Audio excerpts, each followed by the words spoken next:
रात का समय था। लालगंज गांव में चारों तरफ शांति छाई थी। उसी समय अंधेरे में एक साया लालटेन पकड़े हुए जल्दी जल्दी कहीं चला जा रहा था। लेकिन जैसे ही वो गांव के किनारे पहुंचता है, उसे उसी समय पीछे से एक आदमी रोकता है और बोलता है, कौन हो तुम और कहाँ जा रहे हो? तुम्हें पता है ना इस गांव से रात में बाहर जाना मना है, फिर भी तुम जा रहे हो? उस आदमी की बात सुनकर साया पलटता है। वो साया कोई और नहीं बल्कि गांव में नया नया आया राजू बैंड वाला था। राजू बैंड वाला उस आदमी की बात सुनकर बोलता है, भाई साहब, आपने तो मेरी जान ही निकाल दी। भला ऐसे भी कोई रोकता है किसी को? मुझे रात में कहीं बैंड बजाने जाना है, मैं वहीं जा रहा हूँ। लेकिन उस आदमी पर राजू बैंड वाले की बात का कोई प्रभाव नहीं पड़ता और वो गुस्से में बोलता है, तुम कोई भी हो और कहीं भी जा रहे हो, इस गांव के नियमों के हिसाब से तुम रात में गांव से बाहर नहीं जा सकते, इसीलिए तुम्हें वापस जाना होगा।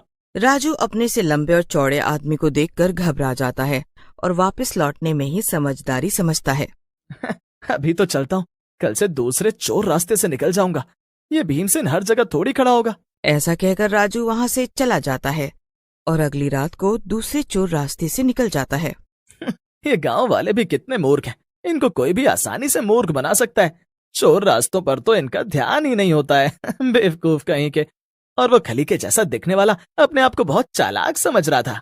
अगली सुबह गांव वाले उठते हैं और राजू के घर के बाहर उसकी पत्नी रमा को रोते हुए देखते हैं।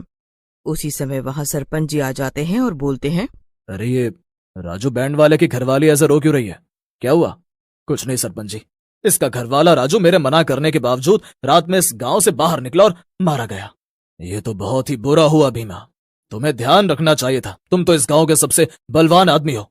मैं आपकी बात और गुस्सा दोनों समझता हूँ, लेकिन सरपंच जी, राजू किसी दूसरे चोर रास्ते से रात में चला गया और मारा गया, क्योंकि मैं तो मुख्य रास्ते पर ही पहरा देता हूँ। वो दोनों बातें कर ही रहे होते हैं कि तभी राजू के बूढ़े पिता रामलाल वहां आ जाते हैं और बोलते हैं, ये सब क्या हो गया सरपंच जी? मेरा बेटा कहाँ चला गया? उसे ढूंढिए ना, वो हमारा इकलौता सहारा था। अब हम आपके भरोसे हैं।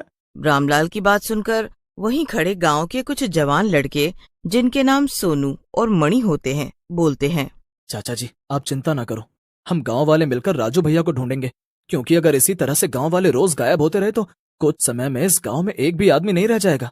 फिर सोनू और मणि वहां से चले जाते हैं।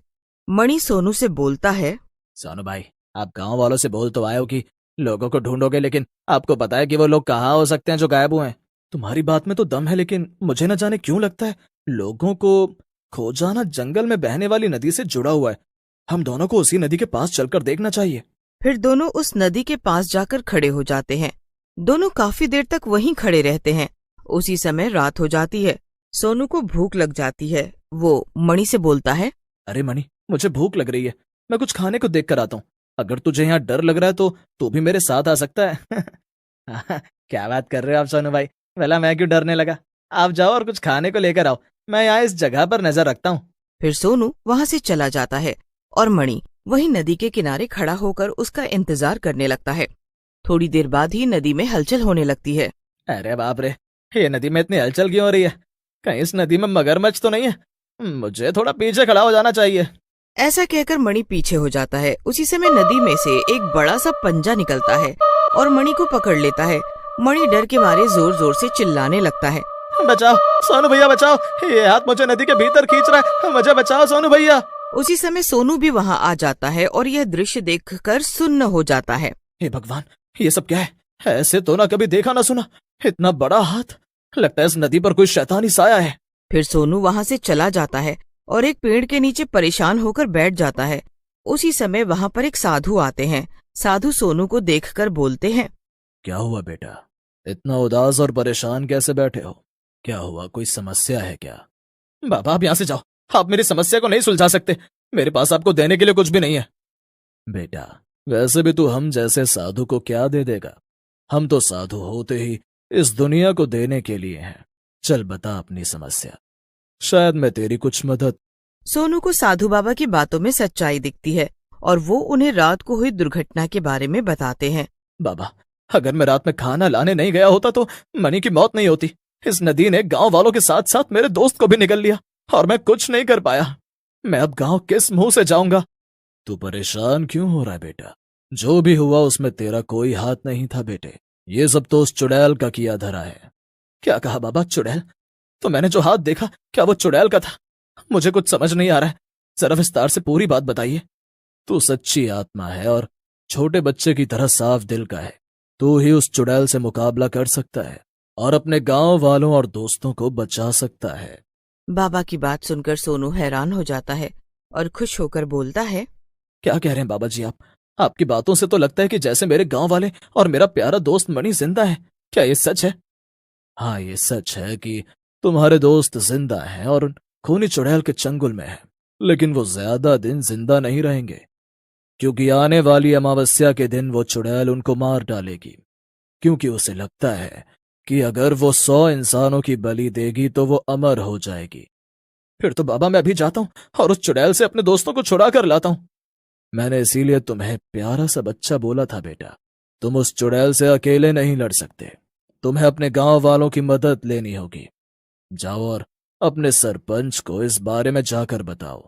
फिर सोनू बाबा से आज्ञा लेकर गांव चला जाता है और सरपंच को बाबा के साथ हुई पूरी बात बताता है, जिसे सुनकर सरपंच बोलते हैं, अगर ये बात सही है तो पूरा गांव तुम्हारे साथ है, हम अपने गांव वालों को बचाने के लिए कुछ भी करेंगे। फिर सरपंच और सोनू गांव वालों के साथ मिलकर जंगल में चले जाते हैं। वहां उन्हें साधु बाबा ध्यान लगाए हुए दिखते हैं।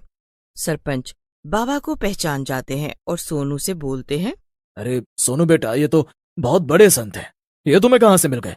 इनके तो दर्शन से ही सारे पाप धुल जाते हैं। उसी समय साधु बाबा अपनी आंखें खोलते हैं और सोनू को पास बुलाते हुए एक त्रिशूल देते हैं और बोलते हैं, ये शिव भगवान का पवित्र त्रिशूल है, तुम इस त्रिशूल को चुड़ैल के माथे पर गाड़ देना। त्रिशूल लगते ही वो चुड़ैल मर जाएगी और गांव वाले उसके जादू से आजाद हो जाएंगे। जैसे ही सोनू त्रिशूल को पकड़ता है, वो साधु बाबा वहां से गायब हो जाते हैं।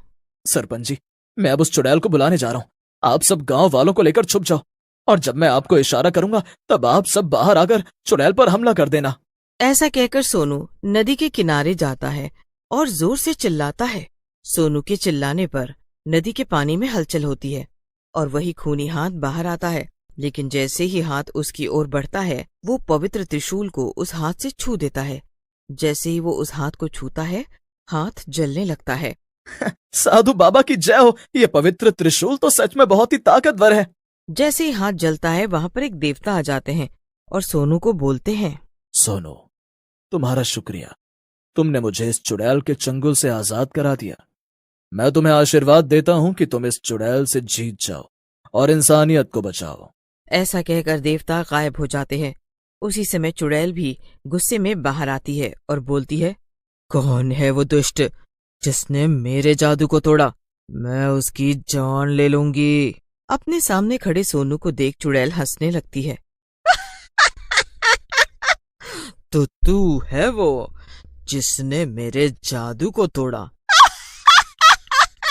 इंसानों की भी हिम्मत बढ़ गई है। चुड़ैल अपने जादू से सोनू को बांधने लगती है। ये देख गांव वाले अपने लाठी डंडों से चुड़ैल पर हमला कर देते हैं। सोनू चुड़ैल के चंगुल से आजाद हो जाता है। फिर सोनू चुड़ैल को त्रिशूल के माथे पर गाड़ देता है। अरे अरे मर गई रे, अरे मर गई।